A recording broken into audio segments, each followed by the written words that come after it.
Yo quisiera agradecer mucho a la Universidad Pablo de la Vide la organización de estos encuentros en torno a una temática, el arte, que anualmente nos permite reflexionar sobre temas que parecen alejados de nuestra vivencia más cotidiana, pero que yo quiero reivindicar desde su vivencia casi permanente. Yo voy a presentar una comunicación que se llama Artivismo Sangriento. Hubo un momento en que pensé llamarlo sanguinario, pero preferí sangriento porque se pega más a un sentido amplio con el que quiero hablar de artivismo, que iré explicando, no tanto solo como un juego de palabras en torno al arte y al activismo, sino también en un sentido más amplio, como artefactos y vivismos, es decir, qué es lo que vivimos, y el concepto de la sangre lo voy a utilizar tanto en un sentido literal, es decir, la sangre que recorre nuestro cuerpo y que ha formado parte y ha tenido una presencia notablemente artística, no solo en la historiografía clásica, en las vanguardias, en los movimientos rupturistas, en el body art, etcétera, sino también ha tenido una presencia, yo creo que cada vez más sugerente en nuestros días, en un cierto desplazamiento que voy a tocar aprovechando lateralmente, algo que insinuó y dejó abierto ayer el profesor Manuel Delgado, en torno a las relaciones que todo esto, el artivismo, los artefactos, la sangre, las vivencias, van teniendo con un nuevo sentido de la sacralidad, de la religiosidad, no como algo ajeno, lejano, oficial, sino como algo muy cercano, muy vivido, muy manejable, muy actuable. Esto en lo que concierne en esa primera presentación que quiero dar respecto a por qué lo he llamado artivismo sangriento. Y luego, un poco haciendo un guiño a Mary Douglas, que tuve el placer de conocer y que siempre me gustó, ella hablaba de que un extraño maleficio la obligaba a escribir al revés, y que en realidad su tesis doctoral tenía que haber sido su última obra, y su última obra pues tenía que haber sido la tesis doctoral. Yo voy a hacer un pequeño homenaje a ella en ese sentido, porque aunque lo he llamado de Pilar Albarracín, por esta cuestión también vital, es una artista de la que ahora hablaré, con la que yo he trabajado, y me interesaba no solo colocarme aquí como académica, que no me gusta nada eso, será porque yo me siento menos émica, ¿no? A veces, o menos aca, ya veremos, pero un poco como persona que es muy consciente a veces de que esas relaciones de poder, o esas transformaciones o esos cambios no pueden ser siempre en mayúsculas. Pilar Albarracín sí está en mayúsculas, pero la he elegido fundamentalmente por esa cercanía en el contacto, por la trascendencia que yo creo que tiene esa colaboración al hablar de las posibilidades del cambio social, no solo desde el activismo, sino también de la propia práctica artística como arte crítico, todas estas etiquetas que podemos utilizar. Pero como digo, lo llamaba de Pilar Albarracín a los nuevos movimientos feministas, y como digo, en homenaje a Mary Douglas lo voy a hacer al revés. Voy a empezar hablando de cómo para mí esos movimientos feministas han tenido un calado, y voy a explicar en qué, en ese activismo sangriento que para mí, ahora cuando lo veamos, está muy presente o es bastante más conocido de lo que creemos. Y luego hablaré de esa Pilar Albarracín para demostrar que la sangre ya no es solo como líquido material tal, sino también como metáfora, como elemento ausente, se puede convertir en una potente metáfora para recrear tanto utopías como para recrear o condenar formas de opresión, formas de inmovilismo social. Parece que el activismo siempre sea libertario, y ojalá, a veces hay un uso del arte, y los nazismos lo sabían muy bien. El fascismo creó o intentó apuntalar su inmovilidad en un arte muy monumental, en un uso de las masas, utilizando también lo que comentaba Manuel Delgado ayer, de la sustitución o la desaparición de este concepto de masas por otros como ciudadanía, pueblo, sujetos, etc. Entonces creo que terminaré con esto y además ayer por la noche puse un último guiño que tiene que ver con nuestro contexto más local y también tanto a nivel de ciudad como a nivel de Estado, pero no me voy a adelantar. Esa es un poco la estructura que voy a seguir. Cuando yo hablo de qué manera el activismo sangriento ha logrado modificar o se materializa en expresiones, a ver cómo lo digo, de artefactos, por no utilizar más sinónimos, ya en alguna parte de una vida cotidiana que yo considero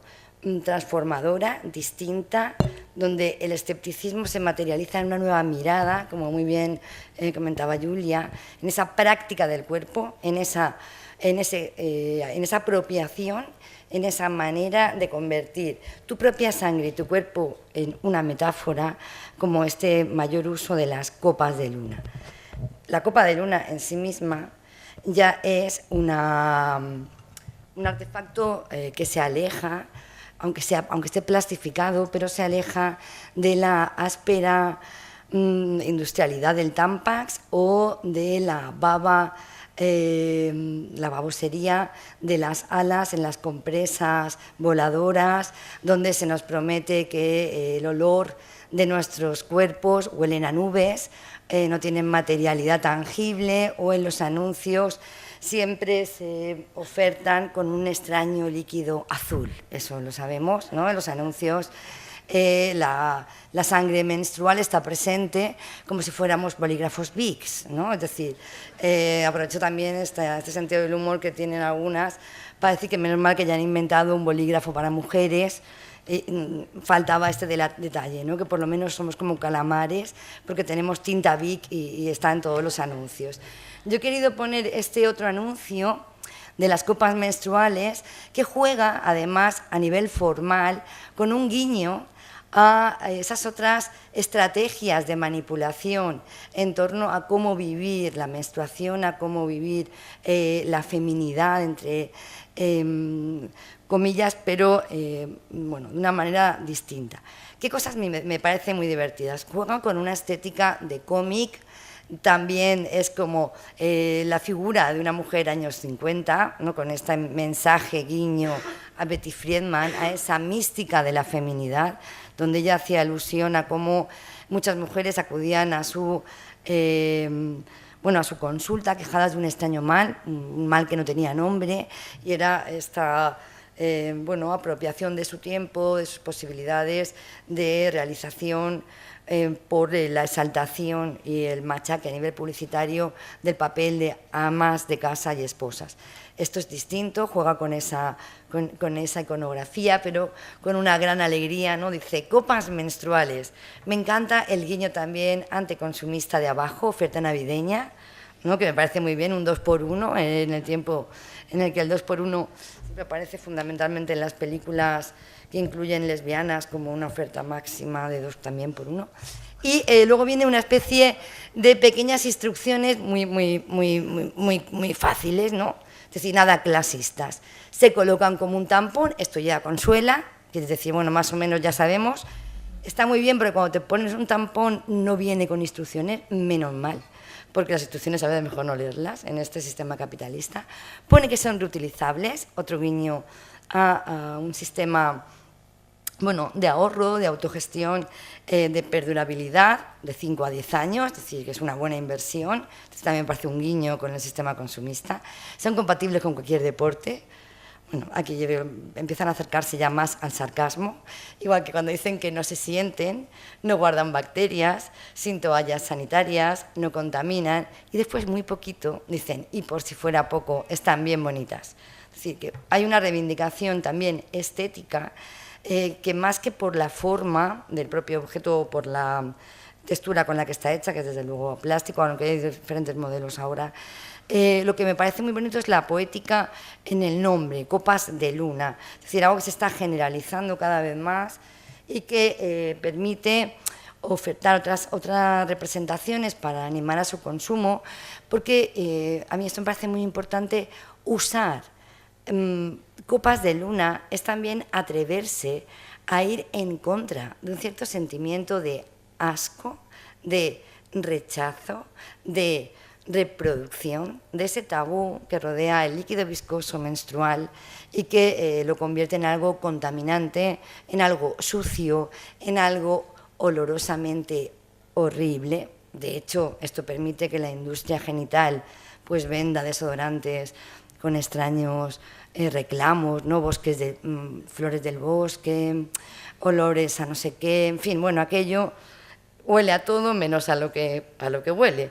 Y entonces también me parece interesante destacar aquí esa forma de activismo vinculada a las copas menstruales, que lo que va a hacer es intentar ofrecer, utilizando la forma de una copa y con el color tinto, otra manera que si está bien vista a nivel coloquial cuando los hombres se van de copas.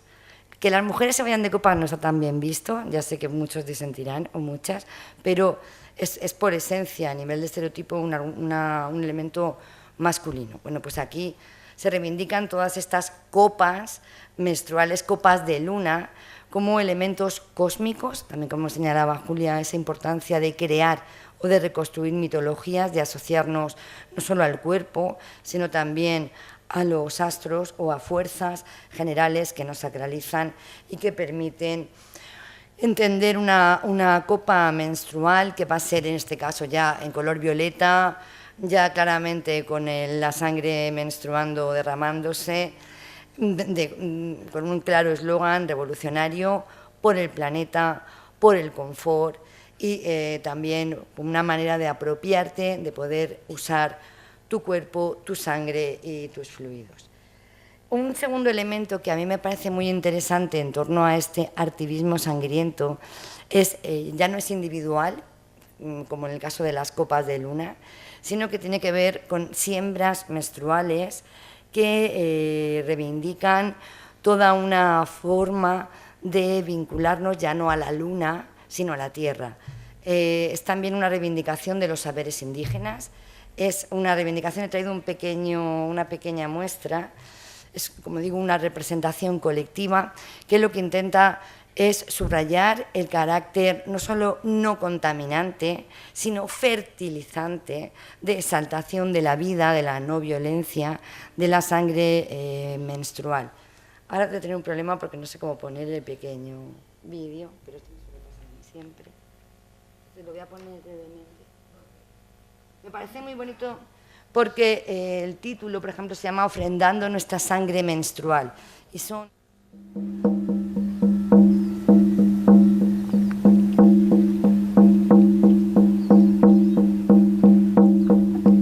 Mujer luna, mujer tierra, mujer luna, mujer tierra.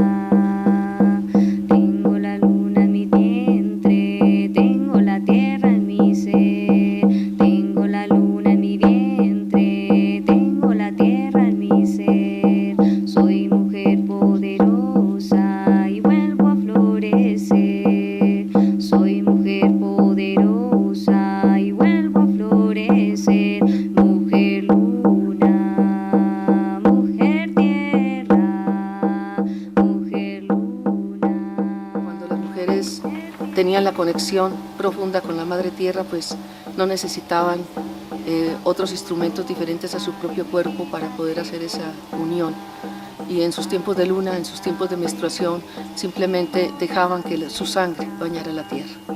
Entonces, esto es antiguo y es una tradición que se vuelve a retomar en este tiempo. La única sangre que debe bañar la Madre Tierra es la sangre que viene de la vida, así como se oye, porque es la sangre del vientre de las mujeres, es la sangre de la menstruación, es una sangre con la que se iba a crear una vida en un vientre, que no se dio y por eso vuelve a la tierra a través de la menstruación. Siembra tu sangre en la tierra y vuelve a recordar. Vuelve mujer poderosa. Entonces este acto natural, este acto de amor y de conexión con la Madre Tierra, es necesario volver a restablecer. Es necesario que las mujeres vuelvan a tener esta práctica, sobre todo ahora en un tiempo de tanta violencia. Poner la sangre en la tierra es devolverle a ella el alimento con el que hemos creado ese nido para una vida que se iba a gestar. es volver a poner sobre ella ese alimento que se forma como sangre para alimentarme. Bueno, de aquí me gustaría sobre todo subrayar dos cosas. En primer lugar, la importancia...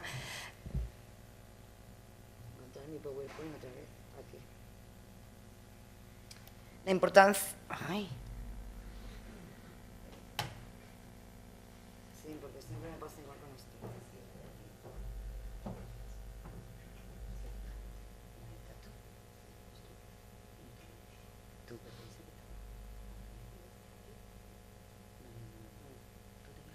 Yo lo tenía abierto. Pero este no, vete arriba. Ahora te lo la vuelta al principio.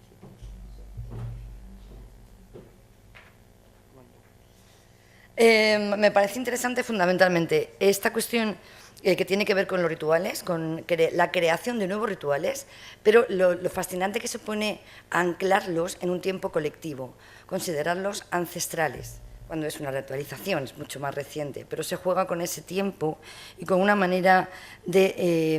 darle un mayor sentido a este concepto de empoderamiento, que a veces parece simplemente un neologismo, y que de esta forma se convierte en una tradición del poder de la creatividad y de las mujeres a través de esa alteración en la atribución de un carácter contaminante, de desperdicio, de una cosa que sobra del cuerpo de las mujeres y que es peligroso, para convertirlo en un elemento de unión colectiva. La mayor parte de estas siembras menstruales se están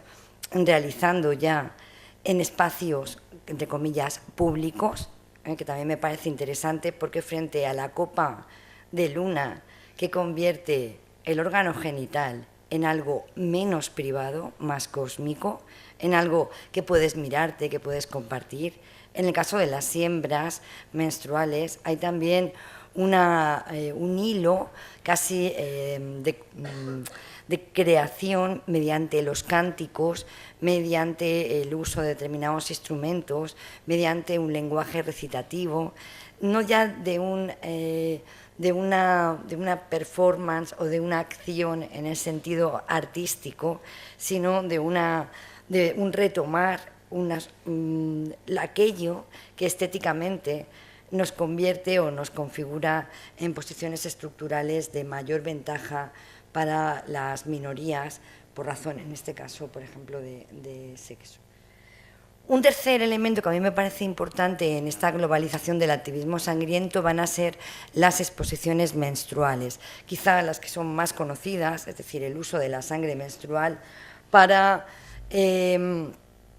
pintar, es decir, como si fuera como un elemento más en el lienzo. Esta es una exposición que se llamó Paños, del 2014, en Chile, de Karina Úbeda, que ya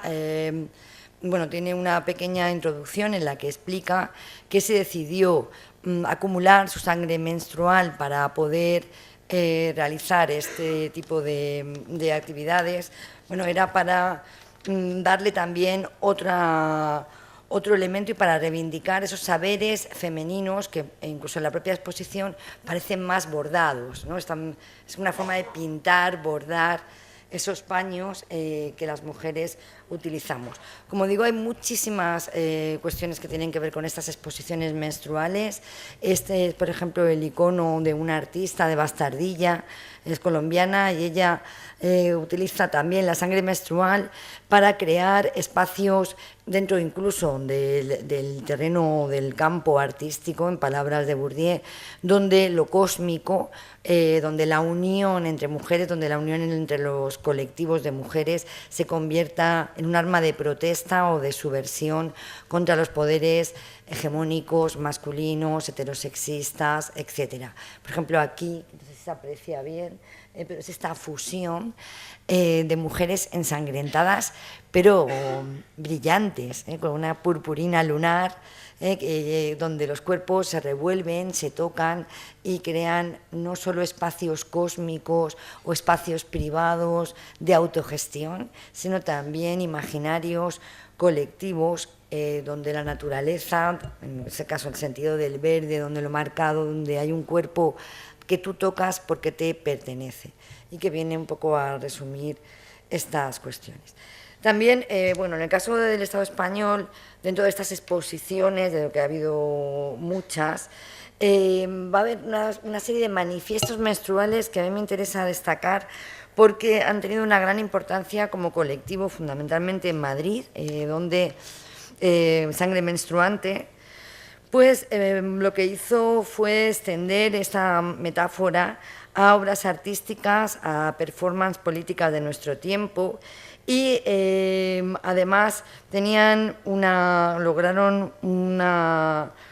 visibilización muy política que luego fue retomada y extendida a otros contextos, en este caso a Colombia, pero donde se va a juntar la cuestión de la salud, la política, la libertad, los viejos iconos en torno al anarquismo fundidos con esa copa lunar, con esas siembras, pero en este caso con una clara reivindicación hacia la política institucional. Yo aquí me gustaría también destacar la obra de Begoña Arechaga, que fue quizá en el Estado español la primera que estudió la importancia del simbolismo de la sangre en la reivindicación de los nacionalismos contra los estados. Ella realizó su trabajo fin de curso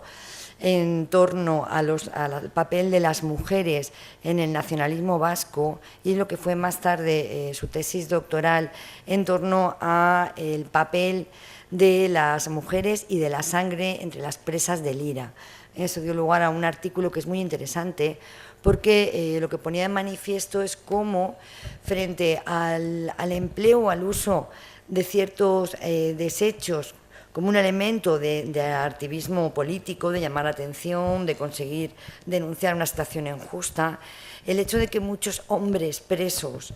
embadurnaran sus celdas con excrementos no tuvo la misma notariedad, no provocó el mismo efecto que la sangre menstrual de las presas políticas, donde esa sangre menstrual ya no era solo una metáfora o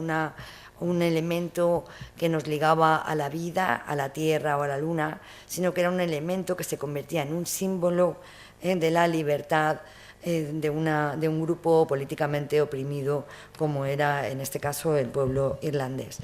De manera que no es extraño que la sangre menstrual en estos días, en nuestros tiempos, se haya convertido, haya tomado forma también no solo de exposiciones o de acciones, sino también de manifiestos. He traído que es el manifiesto por la visibilidad de la regla de este colectivo, donde dice: a los que nos han adoctrinado en el pensamiento de usar y tirar, a todos aquellos que esperaban que rechazáramos indefinidamente nuestro propio cuerpo. Este es el zumo de mis entrañas, del que no huyo, una mancha sin límite, un rezumar que no pueden parar. Mi cuerpo se desparrama, mi pensamiento también, con los calzones manchados de sangre como bandera contra la doctrina del poder, contra las estructuras establecidas. Les hago saber que en mi cuerpo decido yo, y así cada mes me deshago del endometrio, reafirmándome en mi decisión de controlar la capacidad de reproducción de mi cuerpo. En mi carne mando yo. Lo consiguieron en algún momento, pero ya no me avergüenza mancharme e incluso decido voluntariamente hacerlo, exhibiéndolo de forma pública. Me mancho y no me da asco. Me mancho y no me doy asco. No rechazo mi cuerpo. Esta es mi naturaleza. Tampoco estoy enferma cuando tengo la regla. No estoy mala. Exactamente lo contrario. Me reciclo con cada periodo. No es una maldición ni un castigo divino. Es actividad hormonal. Estamos hartas de los prejuicios menstruales, de la invisibilidad. Visibilizar la regla para visibilizar el cuerpo como espacio político implica dejar de, si quiere que falta una cuestión, porque nos hemos cansado de pedir toallas entre susurros y miradas cómplices. Con este manifiesto pongo fin a la tiranía en la que me han educado. No hay más permisividad por mi parte, mi regla es mía. Me parece muy interesante el uso de muchas cuestiones que a nivel de activismo han estado presentes durante un largo tiempo, es decir, la reivindicación de la apropiación de tu cuerpo, también de la cuestión del reciclaje, la inversión en torno a los conceptos de suciedad, de impureza, los temores, esta forma de gestionar un nuevo mapa del cuerpo, donde tu cuerpo ya no te avergüence, donde no tengas que estar mirando constantemente o pidiendo la complicidad de alguien por si te ha manchado, o por si por ejemplo, llevas un traje blanco y te has manchado. Y creo que esto es interesante porque es verdad que con eso están rompiendo un último tabú, el tabú en torno a la sangre menstrual, que no es tan ajeno a la forma en que nuestra sociedad ha convertido el órgano genital, ya no solo la sangre menstrual, sino todo el órgano genital femenino, en un extraño, oscuro y poco apropiado objeto para otros. Con esto me refiero al gran tabú y al escándalo que provocó, algo parecido a la misma impresión que nos suscita ahora la sangre, este cuadro del origen del mundo de 1866 de Courbet, que tiene una extraña historia. No me voy a detener mucho ahí porque me interesa más el debate, pero fue un cuadro que estuvo casi siempre oculto detrás de otro cuadro, de manera que solamente el propietario sabía que la gente estaba enfrente de un cuadro con un paisaje, pero detrás de ese cuadro estaba ese origen del mundo convertido en un coño, lo voy a decir así, sin rostro, un coño abierto y cuya posesión, incluso a nivel pictórica, significaba poder ser partícipe, poder apropiarse simbólicamente de ese origen del mundo. No es entonces extraño que este cuadro constantemente traspuesto, tapado, etcétera, acabará en manos de Lacan, con todo lo que psicológicamente importa a la hora de decir, de su visión del lenguaje, de la importancia de lo visible, de lo no visible, del deseo, etcétera, etcétera. De manera que, aunque en la historia del arte, también todo lo que van a ser los movimientos, el accionismo vienés, esta famosa acción de Bally Sport, pantalones, pánico genital, pantalones listos para la acción, pues estaban apropiándose de estas representaciones sobre el órgano genital femenino para alterar o para cambiar, para hacer visible el poder masculino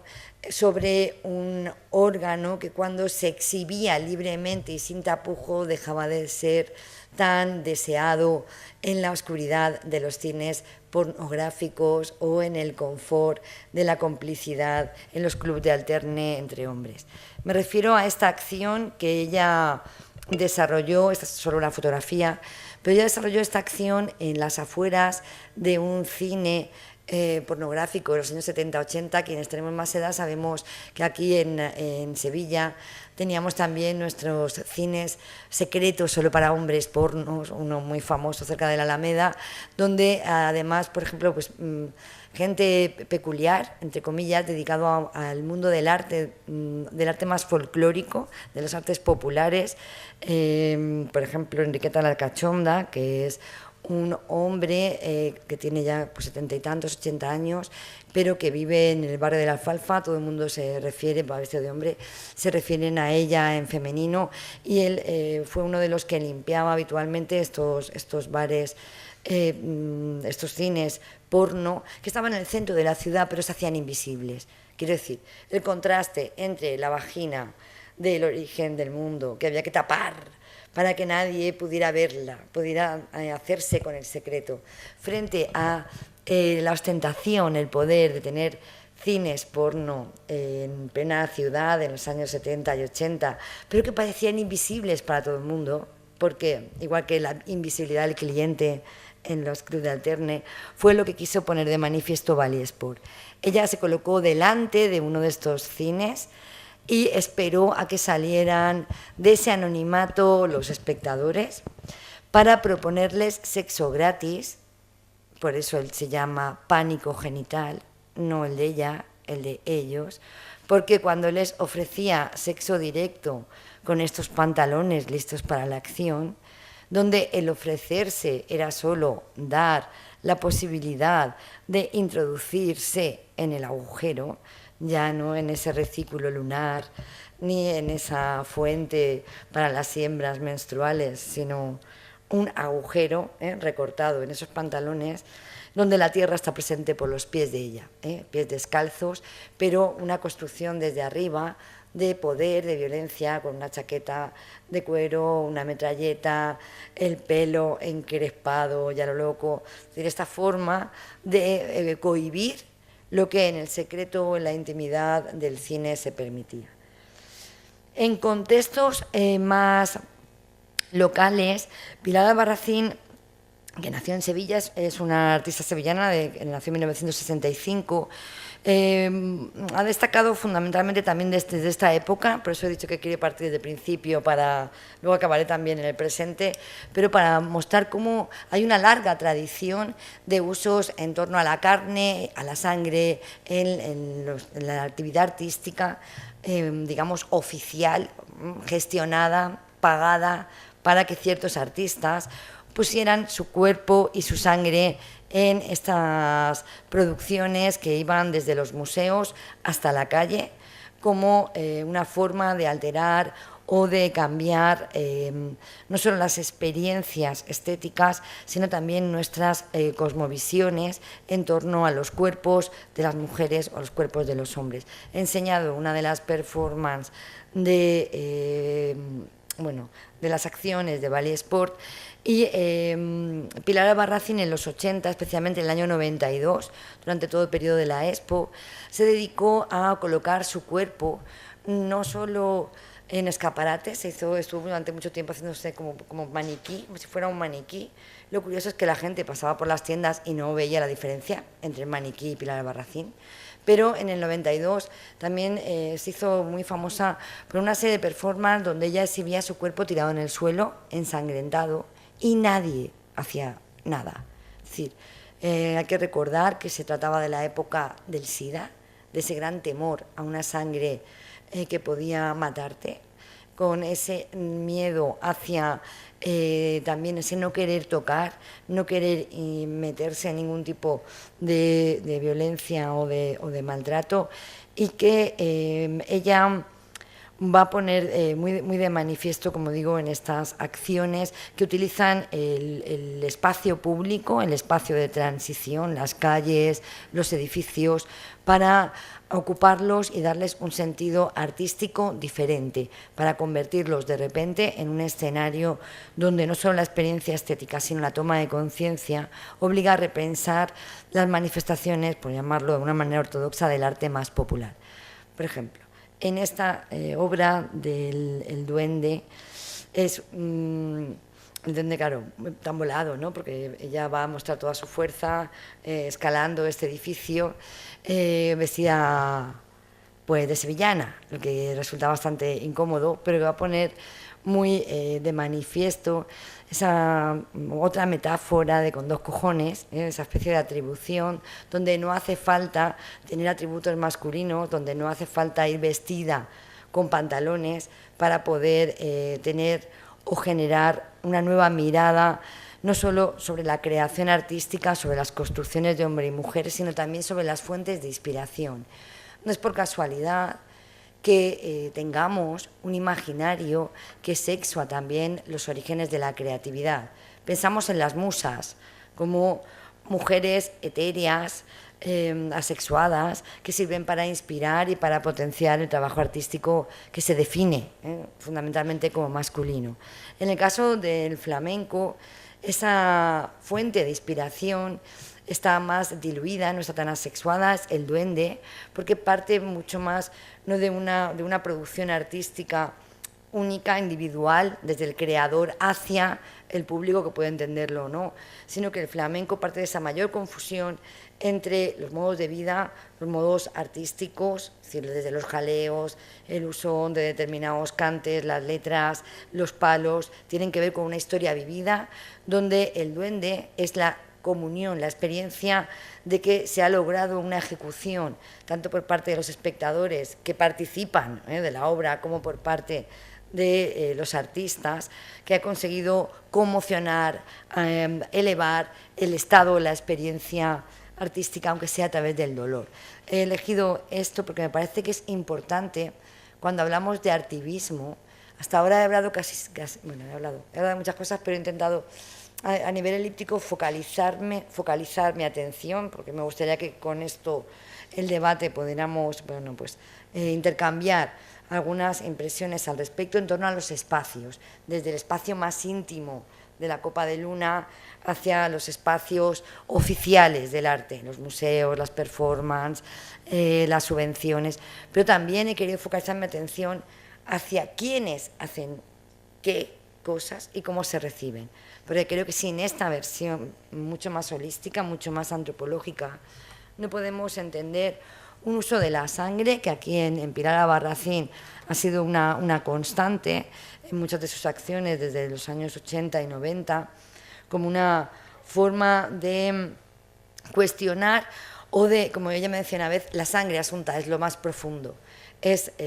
lo más hondo, ¿no? Ese cante hondo, que muchas veces acaba convertido en una frivolidad de souvenir para unos otros que no tienen un interés real en adentrarse en el valor de la sangre, sino en quedarse en la superficie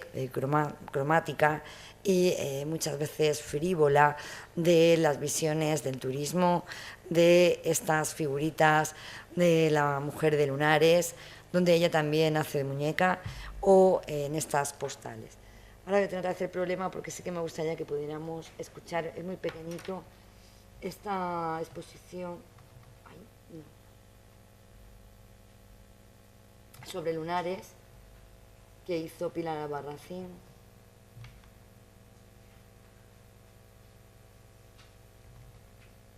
En obras como Lunares también se vuelve a recordar un poco esa historia de una forma más íntima, porque el lunar se convierte en la exteriorización del dolor, del dolor interno, ¿no? de la pesadumbre, del sacrificio, y digamos que a la vez que se convierte en un símbolo, también recoge todo ese dramatismo que por ejemplo, existen en toda la Semana Santa sevillana, en esa iconografía que para mí es tan cercana.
En ese sentido creo que cuando hablamos de activismos sangrientos tenemos que partir también de la necesidad de contextualizar cuáles son los referentes, cuáles son esos símbolos imaginarios que desde un contexto local van a permitir resignificar, manipular, cambiar el sentido, un poco como en esta obra de Marineras, de lo interior a lo exterior, desde lo más folk a lo más dominante, dándole un sentido distinto, pudiendo sacar como estas entrañas de nuestros vestidos, que es donde nos movemos localmente. En el fondo, creo que el activismo sangriento sirve para cambiar la orientación de nuestras miradas, para que nos alejemos de esa exaltación de las ideas y de la construcción teórica promovida por una razón que nos ha hecho presas de palabras con mayúsculas y que, como en ese techo de ofrendas, seamos capaces de mirar los volantes que llevamos como si estuvieran como si estuviéramos nosotros en el suelo y los vestidos arriba, es decir, que pudiéramos poner boca abajo esos conceptos de la ilustración, esas grandes palabras, para partir de plantearnos más desde nuestros humores, desde esos órganos bajos como los genitales, maneras nuevas de representar o de crear utopías. Y aquí me voy a centrar en esta colaboración con Pilar Albarracín para una obra que ella decidió llamar El origen del nuevo mundo, en homenaje a esta obra de Kubert, pero donde ni el coño, lo voy a decir así, ni la sangre estuvieran presentes, donde su materialidad fuera también una metáfora y donde las formas elegidas, los materiales, pudieran implicar o crear cosmovisiones vividas y mucho más elocuentes de un mundo más igualitario y distinto. Y el proyecto consistía en una conversación que tuvimos sobre Víctor Turner, sobre precisamente esta obra que antes se mencionaba, de La selva de los símbolos. Él fue uno de los primeros en destacar la importancia casi universal que tienen en todos los rituales los tres colores, el rojo, el negro y el blanco, porque independientemente de la significación que en cada contexto se le atribuyan, es decir, bien signifiquen dolor, muerte, alegría, etcétera, sirven porque son colores que están vinculados a nuestra sangre, a nuestros fluidos, al semen, a la leche, a las heces, y de ahí que su carga, su valor como símbolo sea mucho más poderoso, sea mucho más, nos una a nuestra animalidad, a nuestra percepción corporal, como no pueden hacerlo otros colores. Y de ahí que ella lo que se planteara fue reunir bragas usadas pero limpias, esto era muy importante, porque claro, si estaban manchadas de sangre o manchadas con cualquier otro fluido, la argumentación o la atención iba a ir rápidamente hacia estos fluidos y no hacia las estructuras formales de estas bragas, que ya daban mucha información antropológica muy interesante. La verdad que me lo pasé muy bien en el proceso de recoger las bragas, porque evidentemente las bragas que las mujeres usamos no son siempre las mismas. Hay toda una serie de marcadores que van a tener que ver con la edad, con la procedencia, con el gusto, con la propia ocasión. La gente suele tener unas bragas para esos días, ya no de la regla, o los días en que vas a limpiar, que todo el mundo no sé por qué, hay que limpiar lo sucio con bragas sucias, o sea, o grandes, gordas y tal. Pero hay toda una serie de connotaciones sociales que estaban marcando una diferenciación en el uso de las bragas y también en el uso del reciclaje de las bragas. Me explico. Es verdad que las mujeres más jóvenes solían reciclar mucho más frecuentemente sus bragas y que tenían una tipología de bragas más extensa. Eran bragas más caras, las cambiaban más y tenían un uso de tangas mucho más frecuente que las mujeres de 50, 60 o 70 años. Problema, claro, para construir mandalas con ese conjunto de bragas, que consiguió reunir unos 3.600 bragas, es decir, que se dice rápido, pero es un número considerable, y agruparlas en estos tres colores para crear este efecto también simbólico, esta apropiación del saber de otras culturas, de esos mandalas que son circulares, que sirven como una forma de autoconocimiento, de autocuración, de fundir y de coser las bragas, las experiencias vividas, ya no pensadas a través de nuestra cabeza, sino vividas por ese órgano tan oculto, y exhibirlo creando efectivamente una belleza formal con un significado, los mandalas, pero también creando nuevas metáforas por el tamaño y por la posición que tuvieron cerca de centros de luz, que también permitían asemejarlo con lo sagrado, con las catedrales, con las vidrieras de colores de muchas de las iglesias, y donde las experiencias de las mujeres no tenían que comunicarse, no tenían que decirse, no tenían que traducirse a lo lingüístico o a lo verbal, sino que estaban unidas por esa experiencia generacional. Creo que en esta foto se nota muy bien ese momento de, Dios mío, las bragas de las... ¿Qué hacemos con los...? Bueno, ¿qué hacemos? Yo no iba a hacer nada, desde luego, porque es ella la que se ocupó, pero es difícil lograr estas composiciones que articulan a las mujeres más jóvenes que estarían representadas en el centro con las más mayores que estarían también bordeando como en esa metáfora de un tiempo circular, no de un tiempo lineal, histórico y representado, como digo, también mediante este elemento. A mí me interesaría, entonces, me gustaría comentar alguna de las anécdotas que supuso este proceso de coleccionar bragas y cómo lugares donde teóricamente pues está bien, ¿no?, crear, conocer, ser crítico, como la universidad, se puede convertir de repente en una acción absolutamente nada programada, ni puede convertirse en un elemento de alarma. Y lo voy a contar porque en esta petición de Pilar para recabar bragas, pues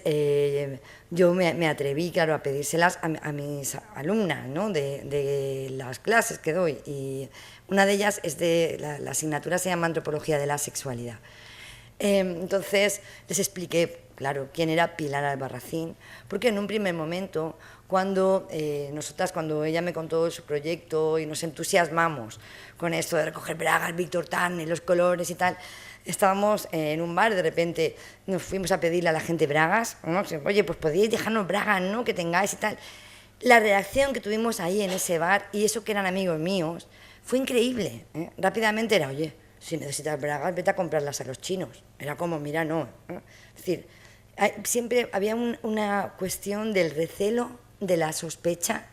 en ese ceder, ¿no? Y más cuando se trataba de una ropa íntima que tiene connotaciones. Sabemos que, por ejemplo, en algunos países como en Japón, las bragas son un elemento erótico, que está muy, muy generalizado. Hay expendedores, ¿no?, para bragas usadas sin usar, con más olor, con menos olor, por un precio más o menos módico. Pero en este contexto eso aún no es tan frecuente. Entonces era curioso cómo de repente el acto de pedir o de comentar, de querer compartir la pasión que estábamos sintiendo por el proyecto, no era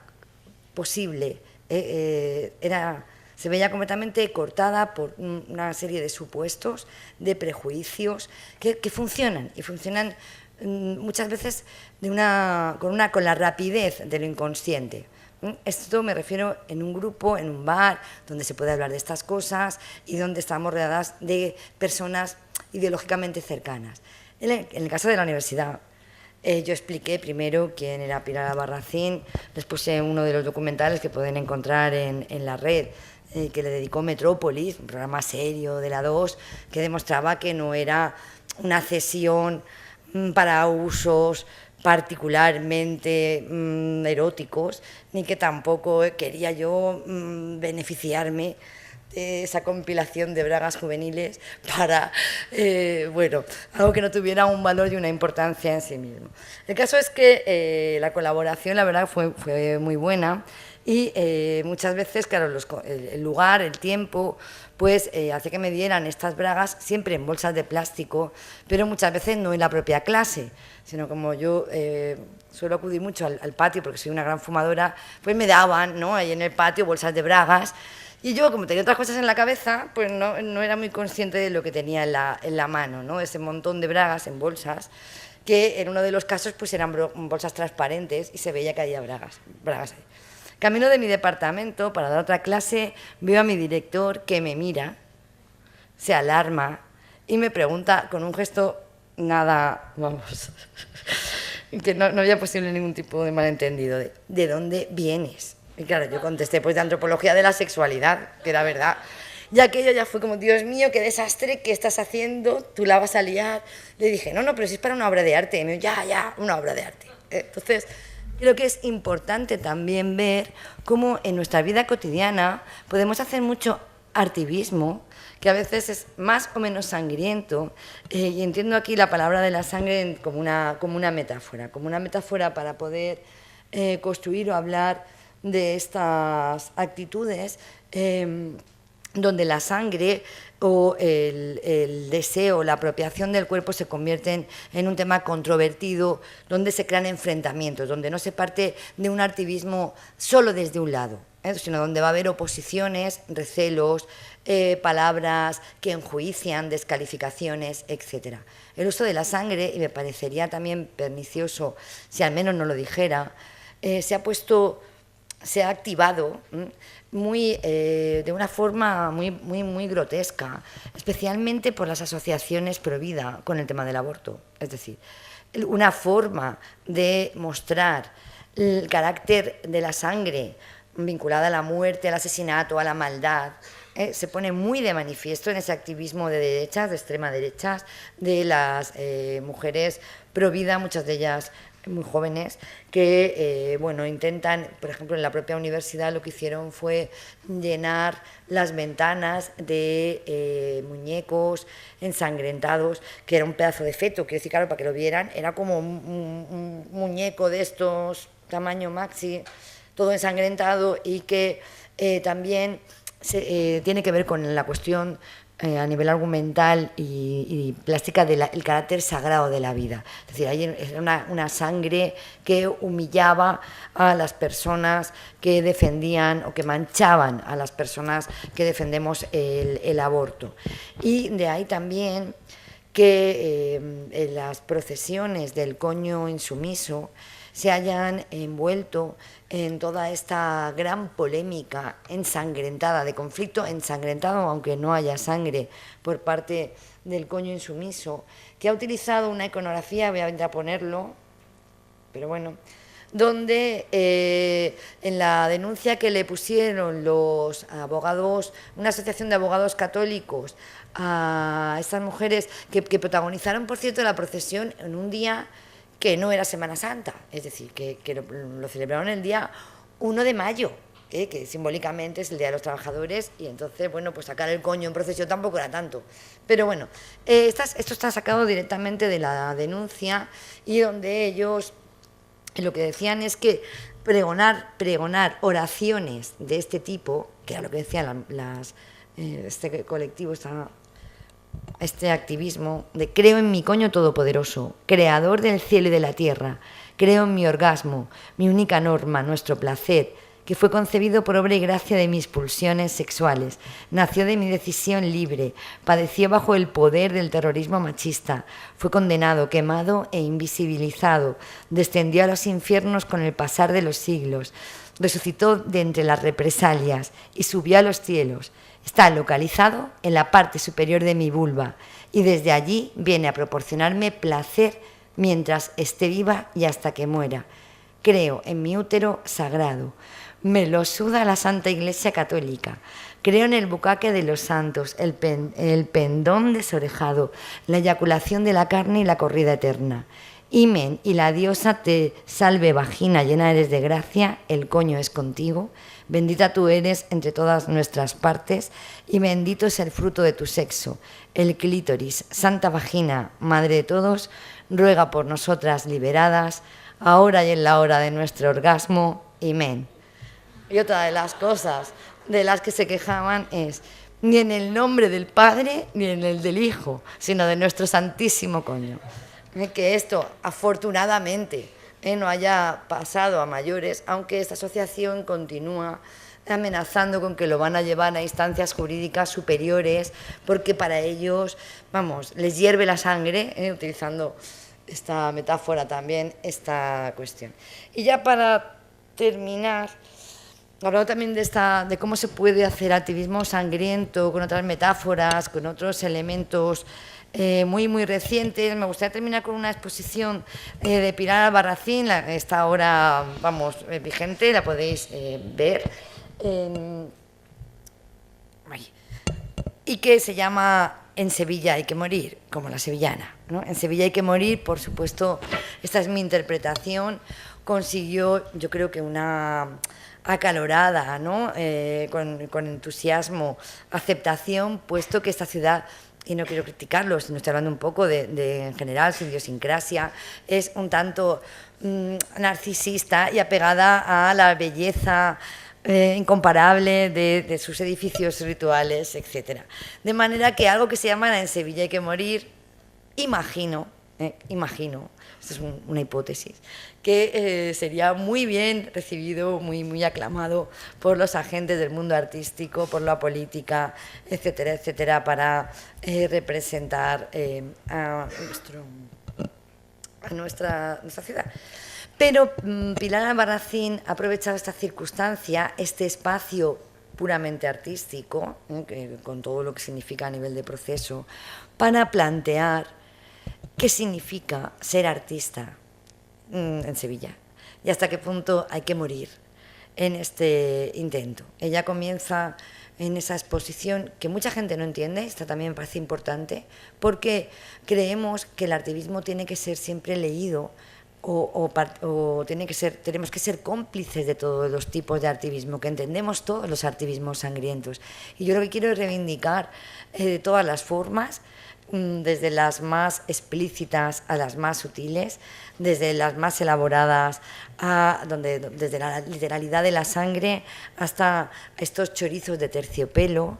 que también propone Pilar Albarracín y que son, al fin y al cabo, sangre de los otros, sangre expuesta, como en este caso, sangre rodeada de terciopelo, pero que también simbolizan la actitud de muchos políticos de nuestro país, que son los que se han beneficiado de nuestra sangre. Así que muchas gracias y espero que en el debate salgan más cosas.